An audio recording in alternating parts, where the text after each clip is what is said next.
Vote Straight Duterte 10 o Duterten. Ito ang sigaw ng mga taga-Bukidnon sa isang rally ng PDP laban kamakailan sa San Fernando. Sawa na raw kasi ang mga ito sa korupsyon.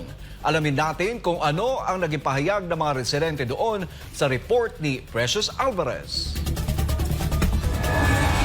Putuhan nato ang PDP laban.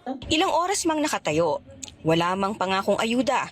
Ngunit ang mga mamamayan ng San Fernando, Bukidnon, hindi natinag sa gitna ng init at ulan para lang makinig sa mga plataporma ng mga lokal na kandidato na tumatakbo sa kanilang lugar. Kasama na ang Duterte senatoriable sa ilalim ng partido ng PDP laban. Ang pagsuporta sa Duterte ay pinangunahan ni Levi Edma Sr., tumatakbong alkalde sa San Fernando, at ni Bukidnon gubernatorial candidate Azucena Huervas. So kailangan natin na i-help talaga yung Duterte na suportahan talaga natin sila.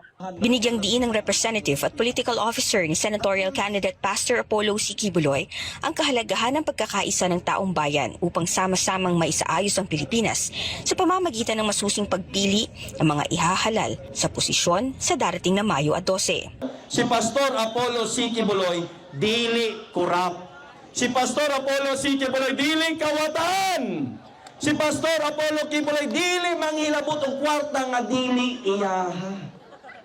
Mao na isusi para muuswag ang usa ka organisasyon, usa ka nasud sama sa nasud Pilipinas.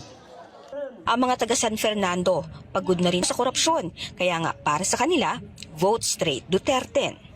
Hindi lang din sa lokal na mga kandidato, kaya nandito kami, of course, sa buong PDP laban, sa buong grupo po ni former President Duterte. Kasi alam namin na nasa kanila yung totoong pagbabago ng buong Pilipinas. Ayon kay Irish, todo suporta siya sa lahat ng PDP laban senatoriables, lalo na kay Pastor Apollo Kibuloy, na siyang tumulong sa kanya at sa marami pa na makapagtapos ng pag-aaral sa kolehiyo sa Davao City bilang varsity scholar sa Jose Maria College Foundation Incorporated. At saka malaking tulong din yung scholarship na binigay ni Pastor Kibuloy sa amin, knowing na hindi namin kaya yung tuition na makapagtapos kami dito sa college level.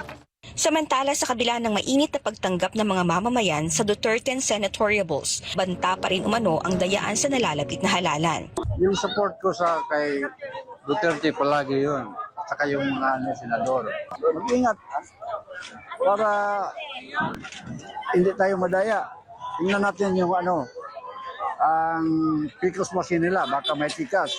Samantala, sa kabila ng mga banta ukol dito, si Valencia City Mayor Azucena Huervas naniniwala na mas makapangyarihan ang taong bayan at ang Diyos na may kapal.